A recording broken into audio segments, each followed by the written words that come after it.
देखो आज हम करने जा रहे हैं रेशो। फाइनेंशियल स्टेटमेंट का पार्ट ही है रेशो। मतलब समझो, जब हम बैलेंस शीट बनाते हैं, स्टेटमेंट ऑफ पीएनएल बनाते हैं, उसके जस्ट बाद हमें क्या करनी पड़ती है बताओ? रेशो करनी पड़ती है। फाइनेंशियल स्टेटमेंट के असल में 4 पार्ट हैं। कौन कौन से 4 पार्ट है बताओ? Balance sheet, profit and loss, ratio analysis और कैश फ्लो स्टेटमेंट। आपकी बुक का नाम क्या, आपके चैप्टर का नाम क्या है, यूनिट का नाम क्या है? Financial statement of company. जब एक कंपनी साल भर में अपनी फाइनेंशियल स्टेटमेंट बनाती है तो उसको 3-4 चीजें प्रेजेंट करनी पड़ती है। Balance sheet, statement of PNL, कुछ रेशियोज को कैलकुलेट करना पड़ता है, और चौथा कैश फ्लो बनाना पड़ता है। ये चारों कंपल्शन है कंपनी के लिए बनाना। तो अब हम इसमें सीख रहे हैं रेशो। रेशो क्या होती है बताओ? रेशो क्या होती है? Relationship between two variable. Relationship between two variable. तो ये रेशो है। अब मैं कह रही हूं आपके अकाउंट्स में 120 नंबर आए, क्या इससे कुछ पता लगा? नहीं पता लगा। मैं कह रही हूं 160 में से 120 आए। 160 में से कितने आए? 120। तो इसका मतलब अब आपके कितने परसेंट मार्क्स आए? 75%। अब ये रेशो हो गई। समझे कि नहीं समझे? दो चीजों के बीच का जो संबंध होती है ना, वो क्या कहलाती है? रेशो। समझो मेरी बात, समझो। पहला संबंध आपका टोटल मार्क्स है ना, और फिर जो आपने आपने जो अटेंड किया है, जो मार्क्स अचीव किए हैं, अचीव्ड मार्क्स है। अचीव्ड मार्क्स है, उन दोनों को 100 से क्या कर दो? मल्टीप्लाई। 100 से मल्टीप्लाई करोगे तो परसेंटेज में आ जाएगा, नहीं किया होता तो पॉइंट्स में आ जाता। मल्टीप्लाई करोगे तो परसेंटेज में आ जाएगा, नहीं किया होता तो पॉइंट्स में आ जाता आंसर। फर्क कुछ नहीं पड़ता, क्योंकि 0.65 और 65% का मतलब क्या है? सेम ही है। 0.25 और 25% का मतलब क्या है? सेम ही है। समझ में आ रही है ना बच्चों या नहीं आ रही है? तो 100 से मल्टीप्लाई करो या ना करो, ये आपकी मर्जी है, कोई जरूरी नहीं होता। लेकिन कुछ रेशोज में, जैसे प्रॉफिटेबिलिटी रेशो में 100 से मल्टीप्लाई करते हैं, लेकिन सोलवेंसी रेशो में 100 से मल्टीप्लाई नहीं करते। मैम उतनी सारी रेशो है जितनी 12th में थी? नहीं, वो सारी रेशो हमें कैलकुलेट नहीं करनी जो 12th में थी। हाँ जी ठीक है।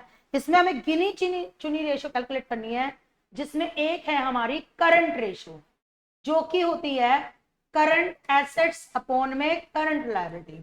अब मुझे बच्चों बताओ, देखो एक बात बताओ, वो नहीं है इसमें कि करंट एसेट निकालो करंट लायबिलिटी निकालो, 12th वाला चक्कर। 12th वाला चक्कर नहीं है कि करंट एसेट निकालो करंट लायबिलिटी निकालो। वहां पर होता था ना, क्योंकि एसेट इतनी है तो उसमें इन्वेंट्री ऐड करते थे तो करंट एसेट आ जाती थी, है ना, वर्किंग कैपिटल का फॉर्मूला लगाते थे तो करंट एसेट आ जाती थी। वो सब कुछ नहीं करना आपको यहाँ पे। यहाँ पे आपको फाइनेंशियल स्टेटमेंट के बाद बनानी है ना ये रेशो। तो फाइनेंशियल स्टेटमेंट यानी कि बैलेंस शीट आपके पास होगी। बैलेंस शीट आपके पास होगी तो करंट एसेट भी आपके पास होगी।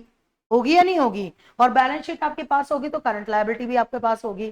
तो बस उस बैलेंस शीट में देख के करंट एसेट को ऊपर लिख देना है और करंट लायबिलिटीज को नीचे लिख देना है। कोई टेंशन नहीं है, कोई फॉर्मूला याद नहीं करना, क्योंकि आपको बैलेंस शीट के बाद रेशोज करनी है तो करंट एसेट को ऊपर लिख लेना है, करंट लायबिलिटी को नीचे। बस जब यहाँ करंट एसेट लिखनी है ना, तो 2 करंट एसेट छोड़नी है, लूज टूल्स। एक तो लूज टूल्स छोड़ने हैं और एक स्टोर एंड स्पेयर छोड़ने हैं। लूज टूल्स क्या होते हैं बच्चों? जैसे सामान बनाते हैं ना तो कैची वैची यूज होती है, जैसे शर्ट बना रहे हैं तो कैची यूज होती है, तो कैची क्या कहलाती है? Loose tools. कहते हैं करंट एसेट होती नहीं, क्योंकि कैची बहुत सालों तक चलती है, हमने जबरदस्ती इसको करंट एसेट में डाला हुआ है लूज टूल्स को, इसलिए कह रहे हैं लूज टूल्स को छोड़ दो। समझ गए या नहीं समझ गए? सारी करंट एसेट लेनी है बैलेंस शीट की जितनी भी है, सिर्फ किसको छोड़ के बताओ? लूज टूल्स को छोड़ के। और सारी करंट लायबिलिटी लेनी है बैलेंस शीट से उठा लेनी है आपको। आपको कोई फॉर्मूला याद करने की जरूरत नहीं है, क्योंकि बैलेंस शीट के बाद ही तो करोगे ना रेशो एनालिसिस, तो आपको कोई फॉर्मूला याद करने की जरूरत नहीं है। उसके बाद अगली रेशो है debt equity ratio. Debt equity ratio, इसके लिए भी आपको फॉर्मूला याद करने की जरूरत नहीं है, बैलेंस शीट के बाद ही करोगे ना, है ना। तो ऊपर लोगे लॉन्ग टर्म डेट। आपको पता है लॉन्ग टर्म डेट कहते हैं नॉन करंट लायबिलिटी को। तो बैलेंस शीट में जितनी भी नॉन करंट लायबिलिटी है वो ले लेना। समझे कि नहीं समझे? नॉन करंट लायबिलिटी में क्या क्या आता है? Long term borrowing, long term provisions, other non current liability, है ना। और कौन सा होता है बताओ अदर नॉन करंट लायबिलिटी के बाद? Deferred tax liability. Balance sheet की जितनी भी लॉन्ग टर्म डेप्ट है या नॉन करंट लायबिलिटी है वो ले लो। और जितना भी इक्विटी है, इक्विटी यानी कि शेयर होल्डर फंड, इक्विटी यानी कि शेयर होल्डर फंड, बस वो ले लो, सिंपल।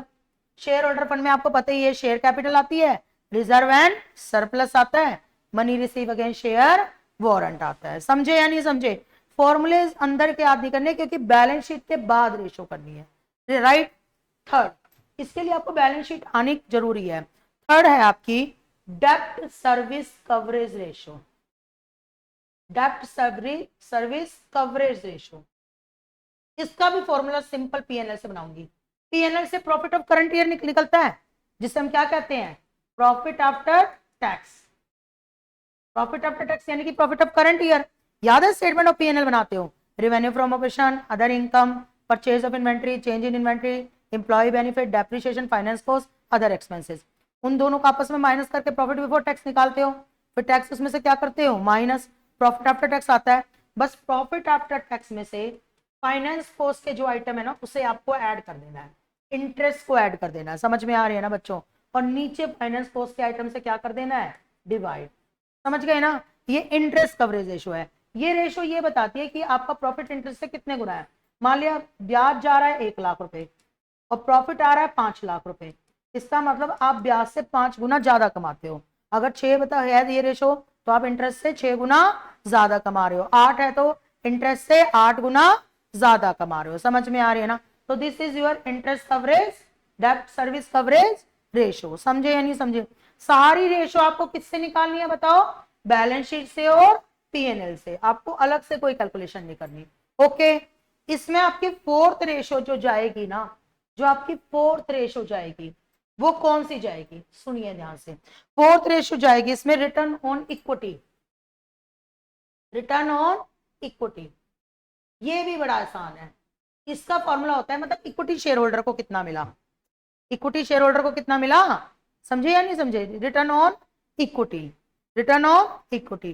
तो इक्विटी शेयर होल्डर को कितना मिलता है? देखो प्रॉफिट आफ्टर टैक्स है, वो कहां से मिलेगा? स्टेटमेंट ऑफ पीएनएल से। उसमें से प्रेफरेंस डिविडेंड क्या कर दो, माइनस, मतलब प्रेफरेंस शेयर होल्डर का डिविडेंड माइनस कर दो। इक्विटी का नहीं माइनस करना, प्रेफरेंस डिविडेंड माइनस करना। समझ में आ रही है ना बच्चों? और डिवाइड बाय करोगे share holder fund. Share holder fund से जब शेयर होल्डर फंड लोगे ना, तो उसमें आपको पता है प्रेफरेंस शेयर कैपिटल भी होगी, तो ऊपर प्रेफरेंस का डिविडेंड माइनस करना है, तो नीचे प्रेफरेंस शेयर कैपिटल माइनस करनी है। समझे कि नहीं समझे? ऊपर प्रेफरेंस का डिविडेंड माइनस करना है, तो नीचे प्रेफरेंस शेयर कैपिटल माइनस करनी है।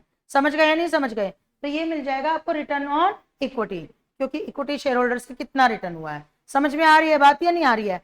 आपको सारी रेशो कहां से उठानी है? बैलेंस शीट से। आपकी पांचवी रेशो है inventory turnover ratio, inventory turnover ratio. इसका फॉर्मूला है cost of revenue from operation.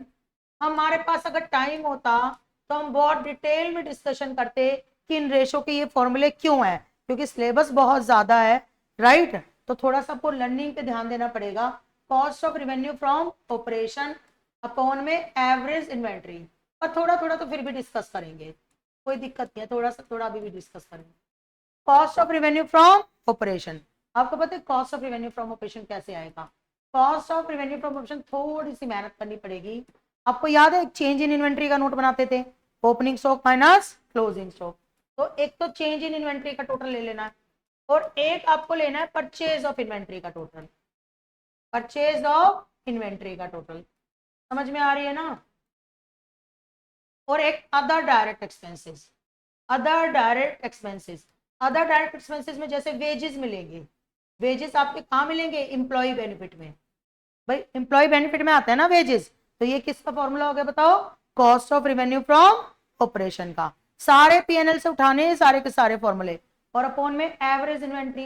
Average inventory क्या होगी भाई? पिछले साल की बैलेंस शीट बनाई होगी, तो उस पिछले साल की बैलेंस शीट की जो इन्वेंट्री होगी वो पिछले साल की क्लोजिंग होगी, तो इस साल की क्या बन जाएगी? ओपनिंग। तो आप ओपनिंग इन्वेंट्री लोगे। हाँ जी ठीक है। और इस साल की बैलेंस शीट की जो इन्वेंट्री होगी वो कौन सी इन्वेंट्री होगी? Closing inventory. और इसको आप 2 से क्या कर देना? डिवाइड। अगर आपके पास पिछले साल की बैलेंस शीट नहीं गिवन है, तो आप इस साल की बैलेंस शीट का ही ले लोगे, मतलब उतना ही क्लोजिंग मानोगे, और उसी को आप क्या मानोगे? ओपनिंग मानोगे। समझ गए या नहीं समझ गए? तो आपका चला जाएगा average inventory. Got it. Discuss करते हैं, एक बार फॉर्मूले लिख देते हैं सारे के सारे, उसके बाद डिस्कस करते हैं।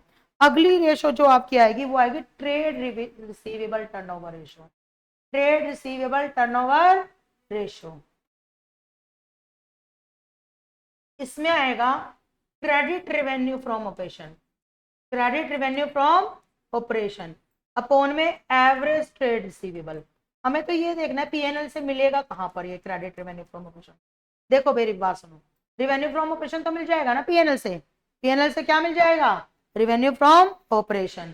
तो क्रेडिट रेवेन्यू फ्रॉम ऑपरेशन कितना कैसे आएगा, जो पीएनएल से आपको रेवेन्यू फ्रॉम ऑपरेशन मिल जाए उसमें से आपको माइनस कर देना कैश रेवेन्यू फ्रॉम ऑपरेशन, और डिवाइड एवरेज ट्रेड रिसीवेबल कैसे आएगा, पिछले साल की बैलेंस शीट भी होगी आपके पास, है ना, जो पिछले साल की बैलेंस शीट का क्लोजिंग ट्रेड रिसीवेबल है वो इस साल का क्या बन जाएगा, ओपनिंग ट्रेड रिसीवेबल।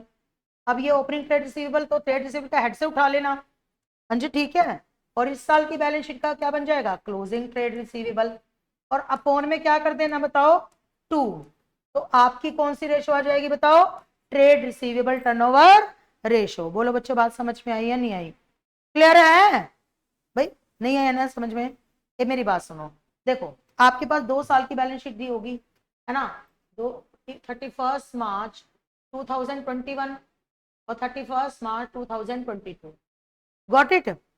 इसमें ट्रेड रिसीवेबल दिए होंगे, है ना, मान लिया इसके दे रखे हैं 2 लाख और इसके दे रखे हैं 3 लाख, दे रखे हैं, बस आप इन दोनों को ऐड करना, 2 लाख प्लस 3 लाख और डिवाइडेड बाय क्या कर देना 2, तो एवरेज ट्रेड रिसीवेबल आ जाएंगे।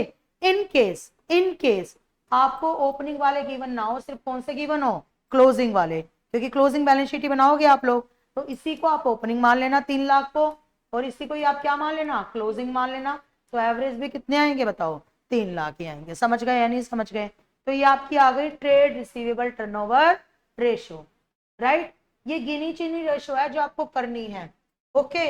अगली रेशो जो आपको करनी है, क्रेडिट रेवेन्यू फ्रॉम ऑपरेशन कैसे आएगा, रेवेन्यू फ्रॉम ऑपरेशन का टोटल ले लेना, नोट नंबर 21 का, उसमें कैश रेवेन्यू फ्रॉम ऑपरेशन क्या कर देना माइनस, तो जो आएगा वो क्या आएगा, credit revenue from operation. Simple सा फंडा है, बिल्कुल कुछ दिक्कत नहीं है।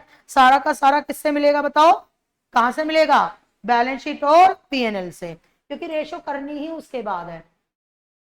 अगली है trade payable turnover ratio, trade payable turnover ratio, तो इसमें आएगा क्रेडिट परचेज अपॉन में एवरेज ट्रेड पेबल। सिंपल सी बात है, क्रेडिट परचेज कहां से मिलेगी बताओ, परचेज ऑफ इन्वेंट्री का नोट होगा, परचेज ऑफ इन्वेंट्री का नोट होगा ना, तो परचेज ऑफ इन्वेंट्री में से हर एक नोट को उठाना और उसमें से क्या माइनस कर देना, कैश परचेज, तो आपकी कौन सी परचेज आ जाएगी, credit purchase, purchase of inventory का नोट होगा, है ना। उसके बाद एवरेज ट्रेड पेबल, क्या आएगा एवरेज ट्रेड पेबल बताओ, ट्रेड पेबल का नोट होगा, उससे पिछले साल का जो ट्रेड पेबल का नोट होगा उसे ऐड कर देना, opening trade payable plus closing trade payable upon में 2। 12th की तरह अंदर के आइटम याद करने की जरूरत नहीं है, क्योंकि आप बैलेंस शीट के बाद रेशोज कर रहे हो, समझे कि नहीं समझे। अगला क्या है बताओ, ट्रेड पेबल टर्नओवर रेशो के बाद जो नेक्स्ट रेशो है, ये 7th रेशो हो गई, 8th रेशो आपकी हो गई, जो हो गई वो है net capital employed, net capital turnover ratio. Turnover का मतलब तो समझ ही गए, सेल होती है ना अधिकतर, टर्नओवर क्या होती है बताओ, सेल, तो ऊपर लोगे रिवेन्यू फ्रॉम ऑपरेशन, है ना, क्या लोगे, रिवेन्यू फ्रॉम ऑपरेशन, ओके, और नीचे लोगे आप लोग कैपिटल एम्प्लॉयड, और अगर कैपिटल एम्प्लॉयड ना कैलकुलेट कर सको तो वर्किंग कैपिटल, क्या लोगे, वर्किंग कैपिटल। अब कैपिटल एम्प्लॉयड कैसे आएगा, देखो कैपिटल एम्प्लॉयड कैसे आएगा, आपका पहला नोट किसका होता है, शेयर होल्डर फंड का, पहला नोट किसका होता है, शेयर होल्डर फंड का, उसको ले लेना, और प्लस में नॉन करंट लायबिलिटी के नोट को ले लेना, इन दोनों को ऐड करोगे तो आपकी क्या निकल आएगी, कैपिटल एम्प्लॉयड, मतलब पहले और तीसरे नोट को ऐड कर लेना, फर्स्ट प्लस में थर्ड वाले नोट को, समझ गए या नहीं समझ गए। और उसके बाद आपका रेवेन्यू फ्रॉम ऑपरेशन तो आपको नोट होता ही है, रेवेन्यू फ्रॉम ऑपरेशन का तो समझे कि नहीं समझे, तो ये आ गई net capital employed turnover ratio. सब रेशोज को डिस्कस करते हैं अभी 2 मिनट में, लेकिन आप पहले इनके फॉर्मूले समझ लो कि कहां से क्या उठाना है, समझे कि नहीं समझे। उसके बाद जो अगली रेशो है वो है net profit ratio. Net profit ratio ये आपकी आ गई नेट प्रॉफिट रेशो। ये बड़ा अच्छा है, इसमें तो प्रॉफिट आफ्टर टैक्स उठाना। मुझे बताओ प्रॉफिट आफ्टर टैक्स कहाँ मिलेगा, स्टेटमेंट ऑफ पीएनएल से, और ऊपर से नीचे लेना रेवेन्यू फ्रॉम ऑपरेशन, इनटू में 100। बोलो बात समझ में आ रही है नहीं आ रही है। तो ये आपको मिल जाएगा यूं का यूं पीएनएल से, है ना। तीसरा और जो लास्ट रेशो है कितनी थी ये, कितनी हो गई थी, 8 थी ना, तो ये रेशो नंबर 9 है। वही मैं कह रही कैलकुलेशन गड़बड़ कैसे रह गई, 10 रेशो है। 10th जो रेशो आपको जो कैलकुलेट करके दिखानी है ना, वो क्या करके दिखानी है, return on capital employed. Return on capital employed, इसका फॉर्मूला थोड़ा सा याद करना पड़ेगा। इसका फॉर्मूला होता है profit before interest and tax, profit before interest and tax upon में कैपिटल एम्प्लॉयड, अपॉन में क्या, कैपिटल एम्प्लॉयड, इनटू में 100। बच्चों कैपिटल एम्प्लॉयड तो पीछे दिखाई दी मैंने, शेयर होल्डर फंड प्लस में नॉन करंट लायबिलिटी। अब profit before interest and tax कैसे लोगे, profit before interest and tax, देखो मेरी बात सुनो, प्रॉफिट आफ्टर टैक्स ले लोगे, वो स्टेटमेंट ऑफ पीएनएल से पता लग जाएगा, उसमें टैक्स ऐड कर देना, वो भी स्टेटमेंट ऑफ पीएनएल से पता लग जाएगा, और उसमें फाइनेंस कॉस्ट ऐड कर देना, वो भी किससे पता लग जाएगा, स्टेटमेंट ऑफ पीएनएल से। तो ये आपकी 10 रेशो है जो आपके सिलेबस में है। आपको सारी की सारी रेशो बैलेंस शीट और स्टेटमेंट ऑफ पीएनएल की मदद से कैलकुलेट करनी है। समझ में आ रही है ना, अपनी तरफ से कोई दिमाग नहीं लगाना है, क्योंकि बैलेंस शीट के बाद ये रेशो कैलकुलेट करवाएगा, राइट। ठीक है, हो सकता है पूरा एक क्वेश्चन बना के दे दे। देखो मेरी बात सुनो, करंट रेशो अब बताती क्या है, करंट रेशो बताती है कि आप करंट लायबिलिटी पे करने में कितने कैपेबल हो। अगर ये रेशो 2 आ रही है ना, इसका मतलब लायबिलिटी से 2 गुना ज्यादा एसेट है ना। ये बताती है कि आप लायबिलिटी को पे करने में कितने कैपेबल हो, है ना। तो कैपेसिटी, है ना, शॉर्ट टर्म सोल्वेंसी बताती है। शॉर्ट टर्म क्या बताती है, सोल्वेंसी, और इसका मतलब होता है capability of paying current liability. क्योंकि अगर ये रेशो 2 गुनी है, 2 आ रही है, 2:1 आ रही है, इसका मतलब आपकी लायबिलिटी 1 रुपया, तो एसेट कितनी है, 2 रुपए। अगर ये रेशो 3:1 आ रही है, तो इसका मतलब आपकी लायबिलिटी 1 रुपया है, तो एसेट कितनी है, 3 रुपए। तो ये आपकी कैपेबिलिटी बताती है कि आप लायबिलिटी को पे करने में कितने ज्यादा कैपेबल हो। समझ में आ रही है ना बच्चों। अगली रेशो कौन सी है बताओ, है डेट इक्विटी रेशो। इसमें ऊपर क्या लेते हैं, डेट यानी कि बाहर वालों के कर्जे, बाहर वालों के कर्जे, और इक्विटी मतलब घर वालों का कर्जा। तो अगर ये देखा जाए तो ये रेशो ये बता रही है, अगर बाहर वालों के 2 रुपए लग रहे हैं तो घर वालों के कितने लग रहे हैं, 3 रुपए। समझो, अगर बाहर वालों ने इस बिजनेस में 2 लाख रुपीज लगा रखे हैं, मान लो 2 लाख रुपीज लगा रखे हैं, है ना, तो घर वालों ने 3 लाख रुपीज लगा रखे हैं, या 3 की बजाय 4 कर दूं क्योंकि कैलकुलेशन ज्यादा इजी हो जाएगी। तो घर वालों ने कितने रुपए लगा रखे हैं बताओ, 4 लाख रुपीज लगा रखे हैं, तो रेशो 0.5:1 आ गई। ये रेशो ये बताती है कि घर वालों से आधा पैसा बाहर वालों ने लगा रखा है, तो बाहर वालों का कर्जा चुकाना है। तो ये लॉन्ग टर्म सोल्वेंसी बताती है कि लंबे समय का कर्जा, क्योंकि डेप्ट जो है वो लंबे समय का कर्जा है ना, उसको चुकाने में कितने कैपेबल हो। समझ में आ रही है ना, ओके। तो ये रेशो क्या बताती है, लॉन्ग टर्म सोल्वेंसी, कैपेबिलिटी टू पे लॉन्ग टर्म डेप्ट, लॉन्ग टर्म डेप्ट को पेमेंट करने की क्या बताएगी, ये कैपेबिलिटी बताएगी। समझ गए या नहीं समझ गए। अगली रेशो है डेट सर्विस रेशो, मतलब आप इंटरेस्ट से कितना गुना ज्यादा प्रॉफिट कमा रहे हो, है ना, राइट। तो ये बताती है कैपेबिलिटी टू पे फाइनेंस कॉस्ट, कैपेबिलिटी टू पे फाइनेंस कॉस्ट। ये निकलती है, जैसे ये निकलती है रेशोज, मतलब प्योर में, प्योर समझे, प्योर का मतलब होता है 2:1, जैसे रेशो निकली ना, प्योर में निकली ना, तो 2 आंसर आएगा तो 2 नहीं लिखेंगे, 2:1 लिखेंगे। 3 आंसर आएगा तो 3 नहीं लिखेंगे, 3:1 लिखेंगे। समझ में आ रही है ना।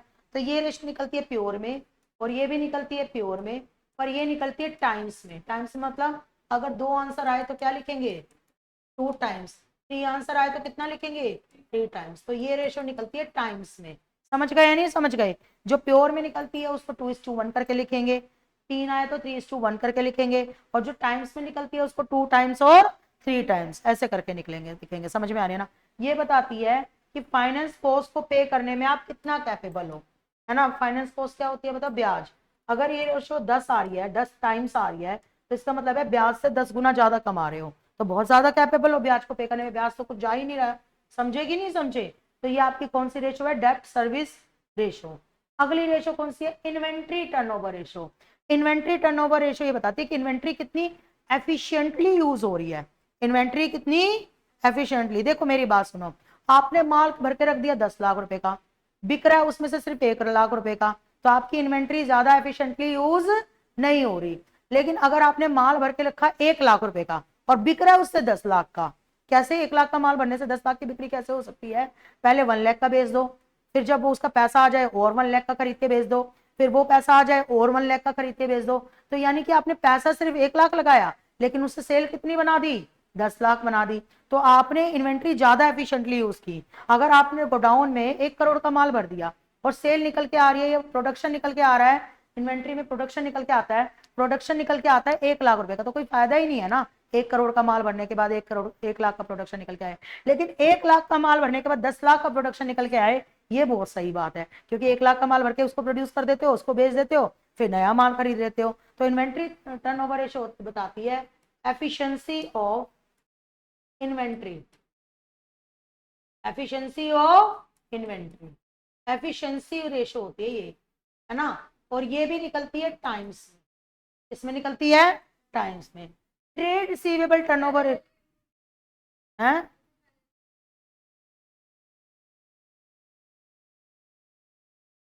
अच्छा 4th है ये, चलो छोड़ो ना, नंबरिंग से क्या फर्क पड़ता है। अच्छा, उसके बाद इन्वेंट्री टर्नओवर के बाद रेशो के बाद एक और रह गई है ऊपर, return on equity. Return on equity ये पढ़ाती है कि इक्विटी शेयर होल्डर को आपको क्या मिल रहा है। समझो मेरी बात समझो। अगर इक्विटी शेयर होल्डर ने 1 लाख रुपए लगाया और उनको प्रॉफिट मिला 20,000 रुपए, तो इसकी रेशो आ गई 20%। किसकी कितनी आ गई? 20%। समझ गए या नहीं समझ गए? ये रेशो निकलती है परसेंटेज में। ये बताती है कि इक्विटी शेयर होल्डर को हम कितना परसेंट कमाई दे रहे हैं। 20% निकलती है, तो यानी कि इक्विटी शेयर होल्डर जितना पैसा लगा रहे हैं उसको हमको 20% कमाई दे रहे हैं। 25% निकलती है, तो यानी इक्विटी शेयर होल्डर जितना पैसा लगा रहे हैं उसकी 25% कमाई निकलती है। समझो ना, उन्होंने लगाया कितना था शेयर होल्डर ने? 1 लाख। उनका प्रॉफिट कितना बचा? 20,000। तो उनकी कमाई का परसेंटेज कितना है? 20%। तो इक्विटी शेयर होल्डर कितना परसेंट कमा रहे हैं, तो ये वो रेशो बताती है। समझे या नहीं समझे? तो ये आपकी निकलती है बच्चों, क्या बताती है? Earning capability, earning capability of equity share holder, equity share holder, ये बताती है ये रेशो। और ये रेशो भी निकलती है परसेंटेज में। और जो रेशो परसेंटेज से निकलेगी ना, उसमें आपको 100 से क्या करना पड़ेगा? मल्टीप्लाई। तभी वो रेशो किस में निकलेगी? परसेंटेज में। पॉइंट में भी निकालोगे तो एग्जामिनर आपके मार्क्स नहीं काट सकता अगर आपने 100 से मल्टीप्लाई नहीं किया। पर बेटर होता है इसको हम किस में निकालें? परसेंटेज में। समझ में आ रही है ना बच्चों? उसके बाद अगली रेशो है आपकी, इन्वेंट्री टर्नओवर तो बता दी थी, अगली रेशो है ट्रेड रिसीवेबल टर्नओवर रेशो। ये है, समझो मेरी बात समझो। आपने एकदम से 1 करोड़ का माल उधार बेच दिया, बहुत बेकार बात है। 1 करोड़ का माल बेच के 1 करोड़ की सेल हुई, कोई फायदा नहीं है। बेड डेट हो जाएंगे, लोग पैसे लेके भाग जाएंगे। समझ में आ रही है बात या नहीं आ रही? हाँ, आप 10 लाख का माल उधार बेच के 1 करोड़ की सेल ले लेते हो, तो ये बहुत अच्छी बात है। कैसे? 10 लाख का माल उधार बेचा, वो पैसे रिकवर कर लिए, फिर 10 लाख का और उधार बेच दिया, वो पैसे रिकवर कर लिए, फिर 10 लाख का और उधार बेच दिया, वो पैसे रिकवर कर लिए। तो आप आपके पास मार्केट में तो 10 लाख की सेल ही उधार में पड़ी हुई है, लेकिन आपने साल भर में कितनी सेल बना दी? 1 करोड़ की। डाटर आपका 10 बार घूम गया। समझ में आ रही है ना? तो ये जो रेशो है ये क्या है? Trade receivable turnover ratio. मतलब ये क्या बताती है? Efficiency of sale, efficiency of credit sale. कि आपका डेटर कितनी बार घूमता है। समझो मेरी बात समझो, आपका डेटर कितनी बार घूमता है। अगर एक बंदा 1,000 रुपए के सेल करके और साल भर में 10 लाख की सेल कर लेता है, तो कितना बढ़िया बात है, क्योंकि उसने एक बार में कितने का माल उधार बेचा, 1000 का, पैसे आ गए, फिर नेक्स्ट 1000 का बेच दिया, वो पैसे आ गए, फिर 1000 का नेक्स्ट का उधार बेच दिया, वो पैसे आ गए, फिर नेक्स्ट 1000 का उधार बेच दिया।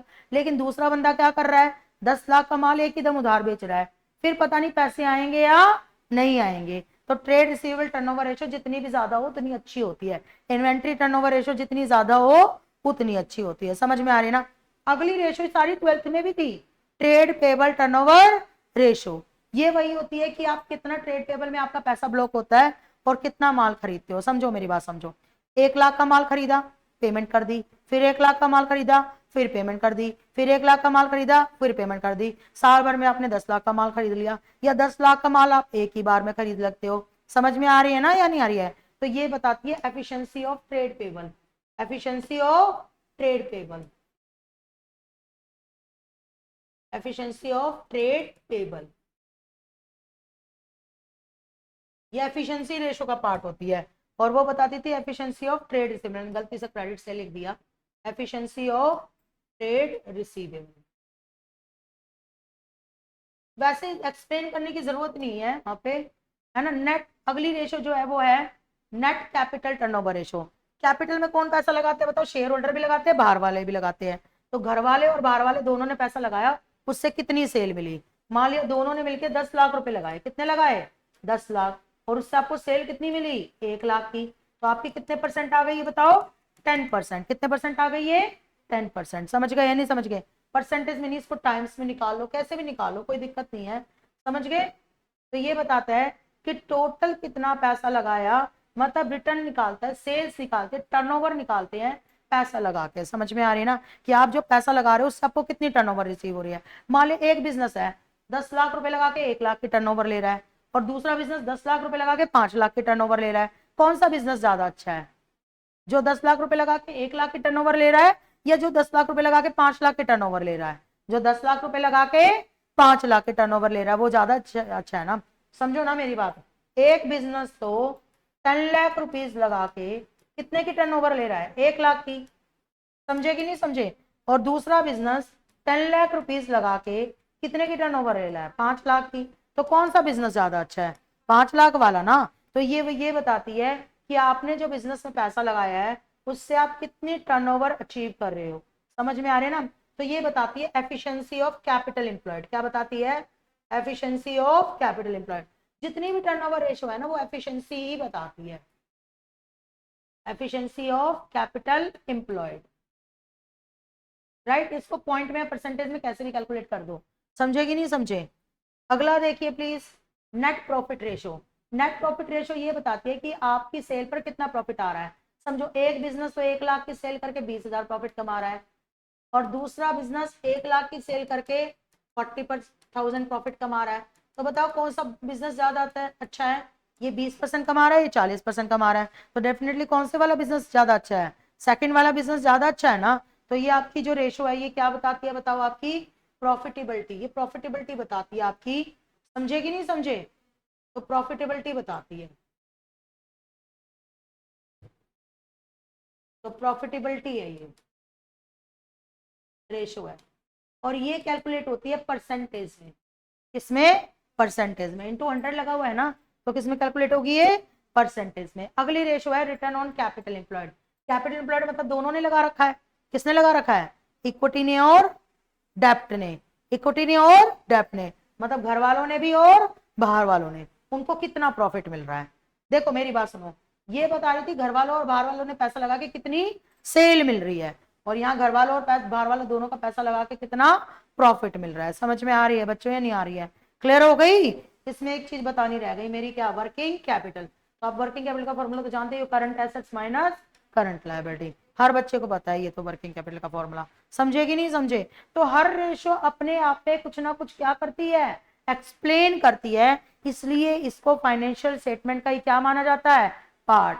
यानी कि अगर फुल प्लस क्वेश्चन आएगा तो आपको बैलेंस शीट बनानी पड़ेगी, फिर स्टेटमेंट ऑफ पीएनएल करना पड़ेगा, और फिर उसका रेशो करना पड़ेगा। वो क्वेश्चन बताएगा, क्वेश्चन आपको खाली बैलेंस शीट बनाने को बोलता है तो बैलेंस शीट बनाओ, क्वेश्चन आपको स्टेटमेंट ऑफ पीएनएल बनाने को बोलता है तो पीएनएल बनाओ, और स्टेटमेंट आप क्वेश्चन आपको क्या बोलता है, रेशो भी कैलकुलेट करने को बोलता है तो आपको रेशो भी क्या करनी पड़ेगी, कैलकुलेट करनी पड़ेगी। समझ में आ रही है बच्चों या नहीं आ रही है? लेकिन ये टोटल सिलेबस है रेशो का, इससे ज्यादा नहीं है। ठीक है बच्चों, क्लियर हो गई या नहीं हो गई?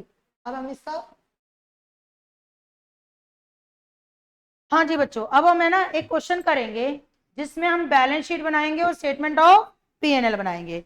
बताओ क्या था फॉर्मेट, पहले फॉर्मेट बनाओ। तो फॉर्मेट मैंने आप लोगों के लिए क्या कर दिया बताओ, रेडी, पूरा फॉर्मेट रेडी है। पहला स्टेप था कि क्या बनाओ बताओ, फॉर्मेट। पूरा फॉर्मेट रेडी है, क्वेश्चन आपके लिए रेडी है, सब कुछ आपके सामने है, हर पेज पे क्वेश्चन है ताकि आपको अच्छे से समझ में आए। ठीक है, तो फॉर्मेट मैंने बना चुका है। अब उसके बाद जो नेक्स्ट स्टेप था वो क्या था बताओ, सॉल्व ऑल एडजस्टमेंट। तो सबसे पहले डेप्रिसिएशन लगाओ फिक्स एसेट पे। कौन सी एसेट पे? फिक्स एसेट पे। तो बताओ फिक्स एसेट कौन कौन सी है? एक तो बिल्डिंग है और एक क्या है, फर्नीचर। दोनों फिक्स एसेट है, इस पे डेप्रिसिएशन लगेगा। तो पहले तो टेंजिबल एसेट्स के नोट में जाएगा। टेंजिबल एसेट्स में क्या क्या लिखा जाएगा बताओ, बिल्डिंग। कितने की है बिल्डिंग बताओ? 12 लाख की। दिख रही है बिल्डिंग? ये बिल्डिंग चली गई। और ये क्या है, फर्नीचर। कितने का है बताओ? 1,20,000 का। ये तो एक बार लिखे जाएंगे। क्यों एक बार लिखे जाएंगे बताओ? ट्रायल बैलेंस में है ना। नीचे की एडजस्टमेंट कितनी बार लिखी जाएगी? 2 बार। कितना डेप्रिसिएशन लगाना है? 10%। तो 12 लाख का 10% कितना हो गया? 1,20,000 है ना। और 1,20 का 10% कितना हो गया? 12,000। प्लीज मेरी बात ध्यान से सुनिए।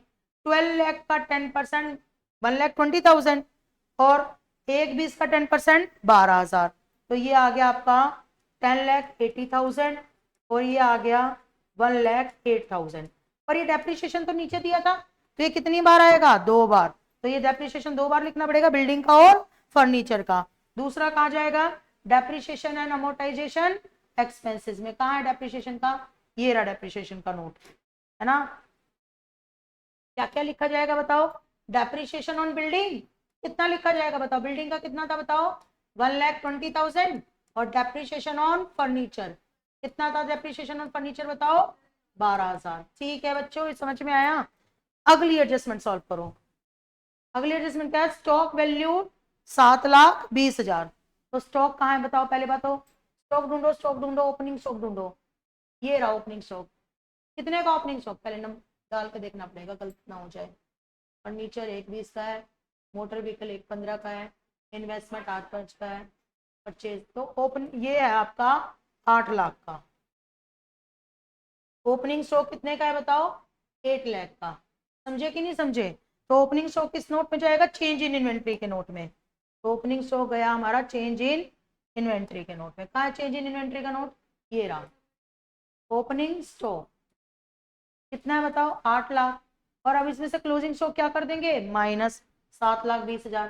तो यहाँ से क्लोजिंग स्टॉक हमने क्या कर दिया? माइनस 7,20,000। तो ये हमारा हो गया 80,000। और अब ये क्लोजिंग स्टॉक कितनी बार जाना चाहिए? 2 बार। तो दूसरी बार कौन से नोट में जाएगा? इन्वेंट्री के नोट में। कितना जाएगा बताओ क्लोजिंग स्टॉक? क्लोजिंग स्टॉक गया आपका 7,20,000। बोलो बच्चों, बात समझ में आई?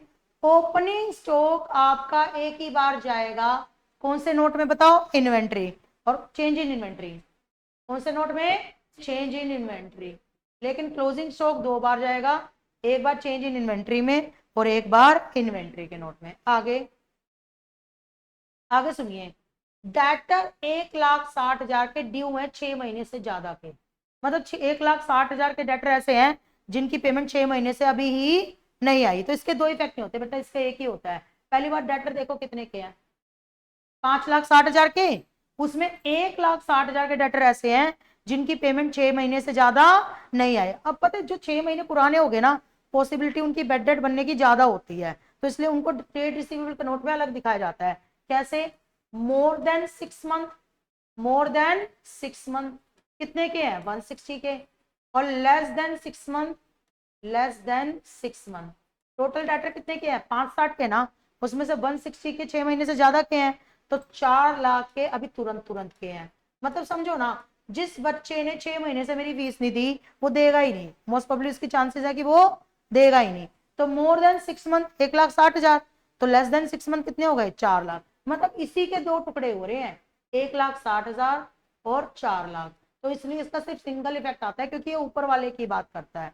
समझ गए नहीं समझ गए? सारी एडजस्टमेंट सॉल्व करनी है किसको छोड़ के? Provision for tax. तो प्रोविजन फॉर टैक्स नहीं करेंगे। एंड प्रपोज डिविडेंड कितना है? 20%। बच्चों प्रपोज डिविडेंड की कोई एंट्री नहीं होती, लेकिन ये पेपर में आया था 2018 में, तब प्रपोज डिविडेंड की एंट्री होती थी, तब प्रपोज डिविडेंड की एंट्री होती थी। तो एक काम करते हैं, हम इस वर्ड को चेंज करके ना, प्रपोज डिविडेंड को चेंज करके डिविडेंड डिक्लेयर कर देते हैं। समझो मेरी बात, समझो। आज के टाइम में प्रपोज डिविडेंड की कोई एंट्री नहीं होती, पर डिविडेंड डिक्लेयर की होती है। तो उस टाइम प्रपोज डिविडेंड की होती थी, मतलब समझ रहे हो? कुल मिलाकर मैं ये कहना चाह रही हूं कि इस प्रपोज डिविडेंड को काट के मैंने क्या कर दिया? Dividend declare. और अगर डिविडेंड डिक्लेयर कर दिया तो अब इसकी एंट्री होगी। 20% डिविडेंड डिक्लेयर किया है। डिविडेंड किस पे जाता है? शेयर कैपिटल पे। बताओ कितना है शेयर कैपिटल? शेयर कैपिटल है 20 लाख। कितना है शेयर कैपिटल? कौन से नोट में जाएगा बताओ? शेयर कैपिटल के नोट में। तो शेयर कैपिटल हो गया 20 लाख। 20 लाख ना, 20 लैक्स, है ना। और अब हम डिविडेंड डिक्लेयर कर रहे हैं, तो रिजर्व एंड सरप्लस में दो हेडिंग बनेगी, एक रिजर्व और एक सरप्लस। सरप्लस में हम लिखेंगे profit of last year, profit of last year. इसमें ऐड क्या करेंगे बताओ? Profit of current year, current year का प्रॉफिट ऐड करेंगे। और अब हम इसमें से देंगे डिविडेंड। क्या देंगे? डिविडेंड। बताओ कितना? 20 लाख का 20%, 20 लाख का 20% कितना हो गया? 4 लाख। ये डिविडेंड देंगे हम 4 लाख। समझे कि नहीं समझे? 20 लाख का 20%, 4 लाख में माइनस का साइन लगा दिया। और ये 4 लाख डिविडेंड कैश में से भी माइनस होगा। कैश ढूंढो, कितना है कैश एंड बैंक बैलेंस? 344 है। और डिविडेंड कितना देना है? 4 लाख। तो डिविडेंड ज्यादा देना है ना, तो हम बाकी क्या उठा लेंगे? Bank over draft. तो बैंक ओवर ड्राफ्ट किस में जाएगा? शॉर्ट टर्म बोरोइंग में।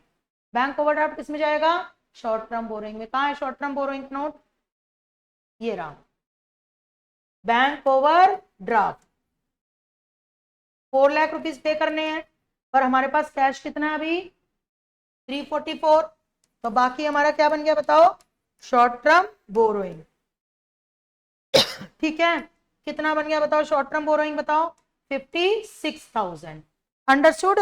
अगर ये प्रपोज डिविडेंड ही रहने देते तो हम इसकी कोई एंट्री नहीं करते, इसको छोड़ देते। लेकिन मैंने प्रपोज डिविडेंड को वर्ड चेंज करके क्या कर दिया? Dividend declared 20%। क्योंकि मुझे तो डिविडेंड की कैलकुलेशन आपको सिखानी है, तो मैं क्या करूंगी बताओ? पहले तो शेयर कैपिटल उठाया। कितना उठाया बताओ शेयर कैपिटल? मैंने 20 लाख। 20 लाख उठा के ऊपर लिख दिया, है ना। उसका 20% डिविडेंड दे दिया। 20% कितना हो गया? 4 लाख। और 4 lakh cash and cash equivalent में से क्या होता है? माइनस। पर कैश हमारे पास 344 है, तो हमने बाकी का क्या उठा लिया? बैंक ओवर ड्राफ्ट उठा लिया। समझ गए? और यही प्रपोज डिविडेंड मांगते तो हम इसकी कोई एंट्री नहीं करते। Transfer 7.5% to general reserve. इन दो एडजस्टमेंट को छोड़ना है, प्रोविजन फॉर टैक्स को और ट्रांसफर टू रिजर्व को। हाँ, शॉर्ट टर्म बोरोइंग में। Bank overdraft short term borrowing में ही जाता है। नहीं, कैश माइनस कर दिया ना। सुनो ना, मेरी बात सुनो। डिविडेंड कितना देना है? 4 लाख। रुको तो सही ना, मेरी बात सुनो। डिविडेंड कितना देना है? 4 लाख। देने के लिए पैसे कितने चाहिए? 4 लाख। है कितने हमारे पास? 344। तो कमी रह गई ना, उस कमी का हम क्या उठा लेंगे? Bank over draft. तो 4 लाख में से 344 क्या कर दिया? माइनस। तो बाकी का हम क्या उठाएंगे बताओ? Bank over draft. अंडरस्टूड और नॉट? हमने सारी एडजस्टमेंट सॉल्व कर ली। कौन कौन सी छोड़ी है बताओ अभी हमने? Transfer to reserve. और कौन सी छोड़ी है बताओ? Provision for tax. अब हम ट्रायल बैलेंस के आइटम फेंकेंगे बचे हुए। पहला आइटम बिल्डिंग और फर्नीचर हो गया। अगला क्या है? Motor vehicle. अच्छा, ये भी तो हमारी फिक्स एसेट, इस पे भी डेप्रिसिएशन लगाना था, तो चलो मोटर व्हीकल पे भी लगाते हैं बच्चों। रह गया था मोटर व्हीकल पे डेप्रिसिएशन लगाना। जी ठीक है, हम किस पे लगाएंगे बताओ? मोटर व्हीकल पे डेप्रिसिएशन लगाएंगे। सबसे पहले लिखो आप motor vehicle.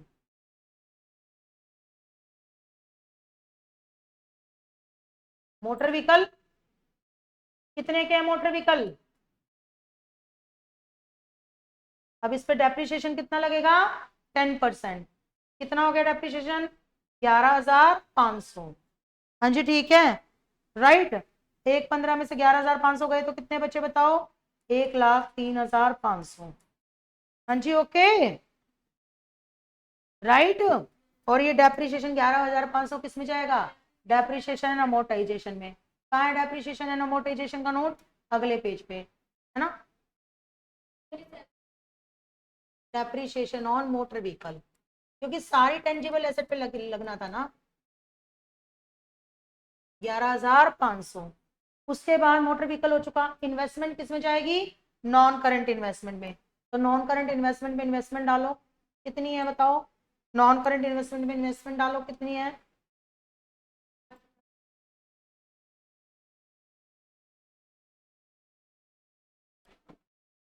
Investment how much? 8,05,000। फिर इन्वेस्टमेंट के बाद नेक्स्ट क्या है बताओ? स्टॉक हो गया। हाँ जी ठीक है। परचेज रह गया, तो परचेज किस में जाएगा बताओ? Change in purchase of inventory में। कितना है परचेज ऑफ इन्वेंट्री बताओ? परचेज 15,00,000, 15 लाख परचेज हो गया, स्टॉक हो गया, डेटर हो गया, एडवांस अगेंस्ट बिल्डिंग, बिल्डिंग के अगेंस्ट एडवांस दिया है तो ये किस में जाएगा? Long term loans and advance में। बिल्डिंग के अगेंस्ट एडवांस है तो किस में जाएगा? बहुत कम मिलता है ये वाली चीज। एडवांस फॉर बिल्डिंग, कितना एडवांस फॉर बिल्डिंग बताओ? 2,60,000। एडवांस फॉर बिल्डिंग के बाद नेक्स्ट क्या है बताओ? कैश एट बैंक बैलेंस हो गया, शेयर कैपिटल हो गया। क्रेडिटर किस में जाएगा? ट्रेड पेबल में। तो क्रेडिटर गया ट्रेड पेबल में, कितना बताओ? क्रेडिटर है 7,00,000। सेल्स है 35,00,000, ये किस में जाएगी? रिवेन्यू फ्रॉम ऑपरेशन में। सेल 35 लाख किस में जाएगी बताओ? रिवेन्यू फ्रॉम ऑपरेशन में। सेल्स 35 लाख। हाँ जी ओके। सेल्स के बाद अगला क्या है बताओ? Profit and loss count. This is profit of last year, reserve and surplus में। कितना है प्रॉफिट एंड लॉस अकाउंट बताओ? 40,000। फिर dividend receive on investment, other income में। रिसीव हुआ है ना, पे नहीं हुआ, रिसीव हुआ है तो ये किस में जाएगा बताओ? अदर इनकम में। 20,000। ये तो आपको याद करना ही पड़ेगा कौन सा किस में जाएगा। Salary and wages employee benefit में। कहा एम्प्लॉय बेनिफिट का नोट? अगले पेज पे। Salary and wages employee benefit में, right. 4,40,000। Director fees other expenses में, क्योंकि डायरेक्टर कंपनी का एम्प्लॉय नहीं होता। Salary and wages employee benefit director. Electricity other expenses में, कितनी है इलेक्ट्रिसिटी बताओ? 50,000। रेंट रेट्स भी अदर एक्सपेंसेस में, कितने हैं रेंट रेट्स? 20,000। बोलो ठीक है। और फिर क्या है बताओ? ऑडिटर फीस, ये भी किस में जाएगा? अदर एक्सपेंसेस में। कितने हैं बताओ ऑडिटर फीस? 30,000। सिंपल सी बात है। पहले सारी नीचे की एडजस्टमेंट सॉल्व कर ली, किसको छोड़ के? प्रोविजन फॉर टैक्स और ट्रांसफर टू रिजर्व, और फिर ट्रायल बैलेंस के आइटम फेंक दिए। अब नोट नंबर 21 से लेकर 28 तक का क्या करेंगे? टोटल, और उसे कहां ट्रांसफर करेंगे? स्टेटमेंट ऑफ पीएनएल में। और हम अपना क्या बनाएंगे? पीएनएल बनाएंगे। समझे या नहीं समझे? क्लियर हुआ या नहीं हुआ?